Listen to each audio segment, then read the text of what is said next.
그러면 선수하실 때는 원래 종목이 뭐였어요?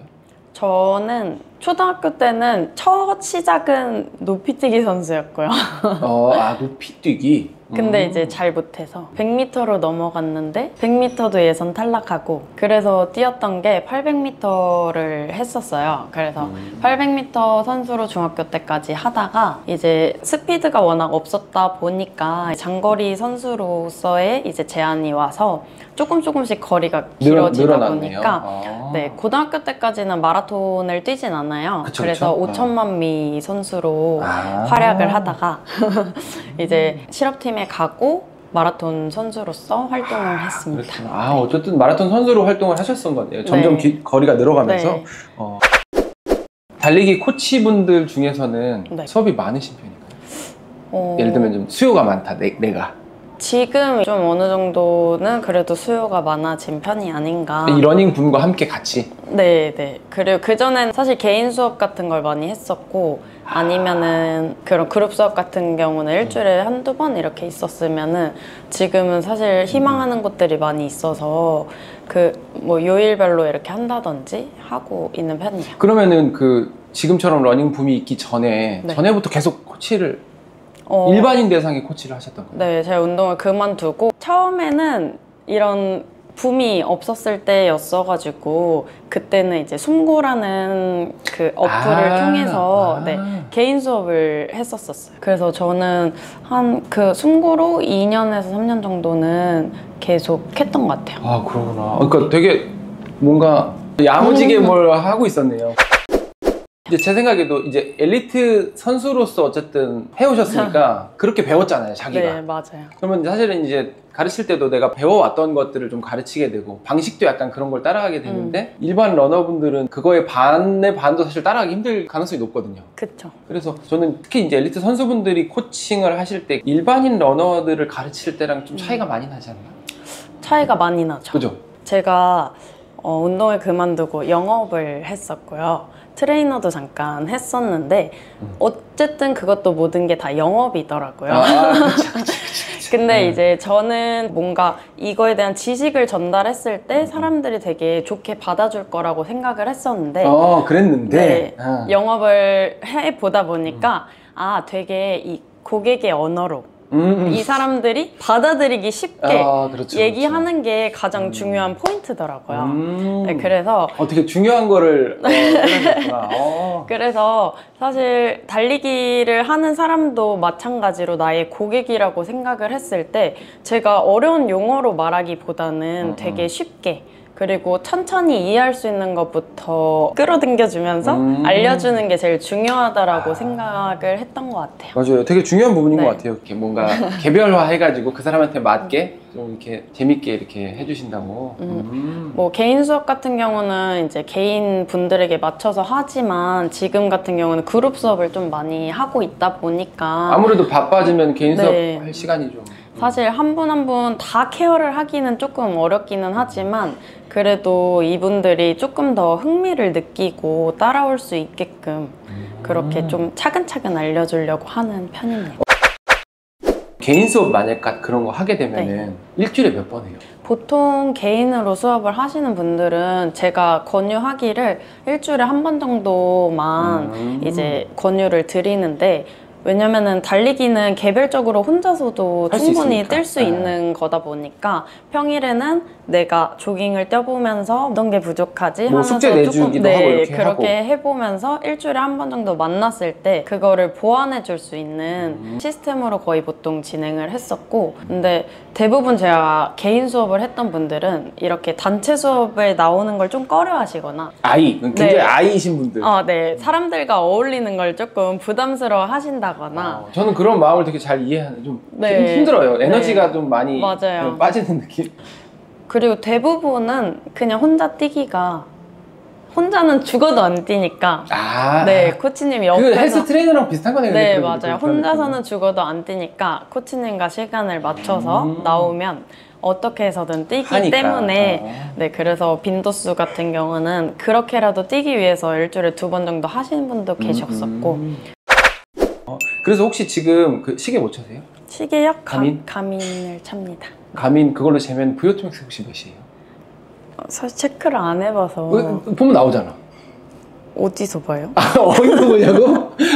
아, 그러구나. 사실 일반인 분들이 오히려 더 이런 거에 진짜 관심 많아서 네. 데이터 다 찾아보고 네. 뭐 케이던스 이런 거 막 분석하고 VO2max가 늘었네 줄었네 막 이런 거 되게 막 살펴보는데 오히려 코치분들이 그런 걸 잘 안 보시는 거죠. 근데 저는 많이 높지는 않았던 것 같아요.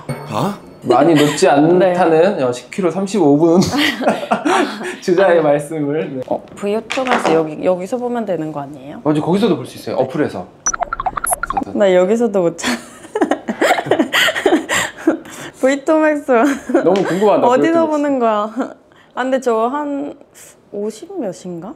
50 몇? 였던 것 같은데 50 몇도 높죠. 보통 훈련한 거에서 보나? 정말 문외한이군요. 그런 거 물어보지 않아요? 저기 학생들이? 물어보시는 분들 많이 있는데 사실 저는 어떤 VO2max나 뭐 케이던스나 이런 거에 내 몸을 맞추기보다는 내 훈련을 하고 그런 케이던스를 이제 체크하는 정도 용으로 이제 뭐 보폭이라든지 이런 것들을 나중에 내가 이렇게 뛰었을 때 어느 정도로 뛰었고 이런 거를 체크하는 정도로만 보라고 말씀을 드리긴 하거든요. 저는 되게 빡세게 훈련을 물론 한 스타일도 아니었기도 네. 하고 10km 49분이 목표거든요. 4분대로 들어가는 게 목표인데 그리고 아마도 지금 이제 연습해봐도 4분대만 딱 시계에 찍히면은 숨이 차요. 그런 느낌이 드는데 네. 4분대로 들어가는 게 이제 좀 힘이 든다고 하셨는데 힘이 들고 숨이 차는 구간을 어느 정도는 넘겨주셔야 다음에 똑같이 뛰었을 때 그 구간에서 조금 덜 힘들게 뛸 수가 있어요. 그래서 이거를 한 번에 내가 4분대로 다 뛰는 게 조금 힘들다라고 생각이 들면 구간을 나눠서 거리를 짧게 해서 4분대를 나눠서 연습하는 훈련을 먼저 해보시고 그 다음에 연속으로 4분대를 뛰는 훈련을 해보시고 이런 식으로 훈련을 해보시면 좋을 것 같아요. 그러니까 약간 리피티션처럼 해보라는 얘기죠? 네, 뭐 쉽게 말해서 인터벌 훈련을 하는 건데 뭐 인터벌 훈련도 너 엄청 센 강도로 하지 않더라도 만약에 내가 4분 후반대를 목표로 하는 페이스를 계속 뛰어보고 싶다라고 하면 뭐 4분 후반대를 1km씩 나눠서 뛴다든지 휴식을 가지되 휴식을 짧게 가지는 거죠.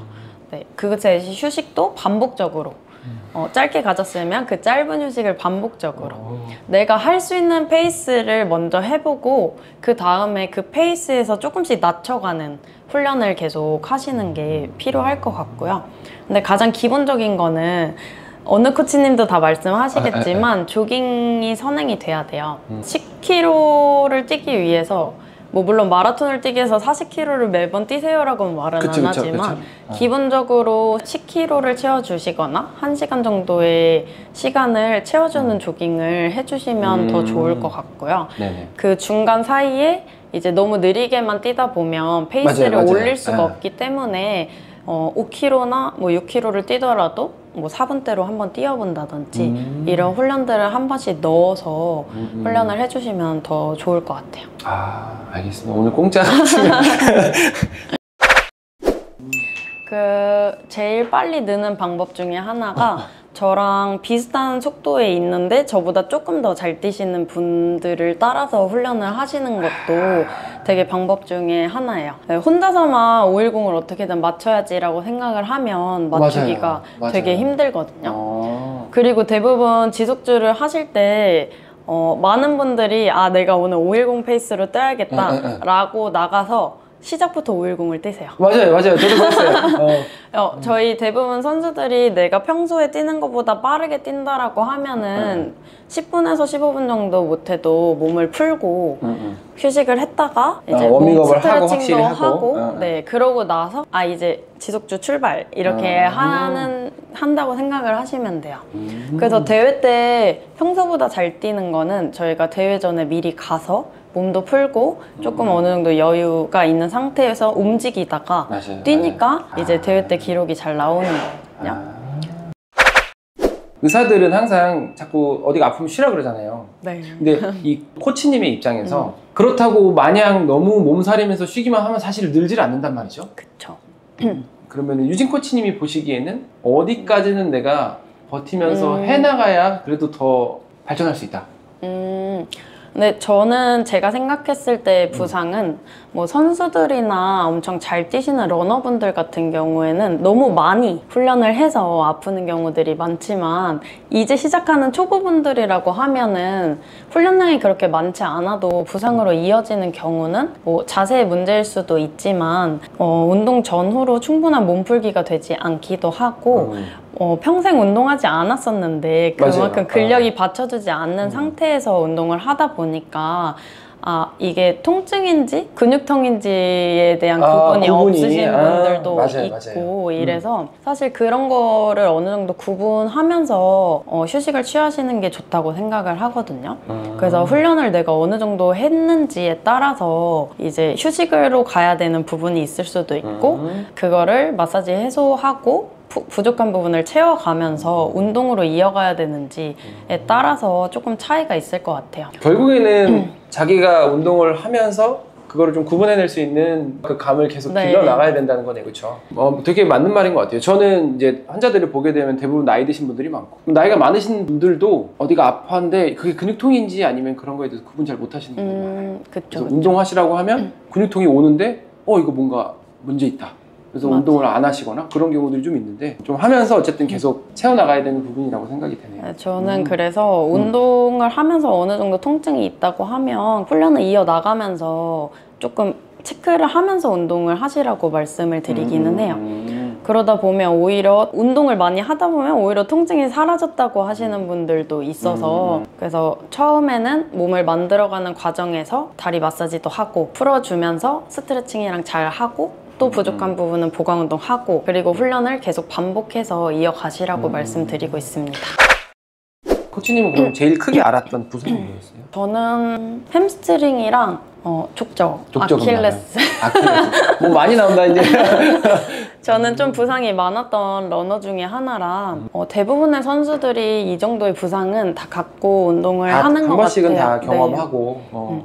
근데 이제 참고 뛸 수 있느냐 없느냐 정도의 차이로 어느 정도 훈련을 이어가냐 못 이어가냐가 정해졌던 것 같아요. 사실은 저도 지금 족저근막염이 있는데 근데 뛸 수는 있으니까 그냥 관리하면서 계속 뛰고 있거든요. 그러면서 이제 좋아지겠지 하면서 지금 하고 있긴 한데 그래서 저도 발바닥에 통증을 항상 갖고 사는데 지금도 오래 뛰고 이러면 발바닥이 통증이 많이 있어요. 그래서 발바닥 항상 마사지하고 관리하고 통증이 너무 심하면 며칠 쉬기도 하고 저는 지금 선수가 아니니까 그쵸? 사실 휴식하면 낫거든요.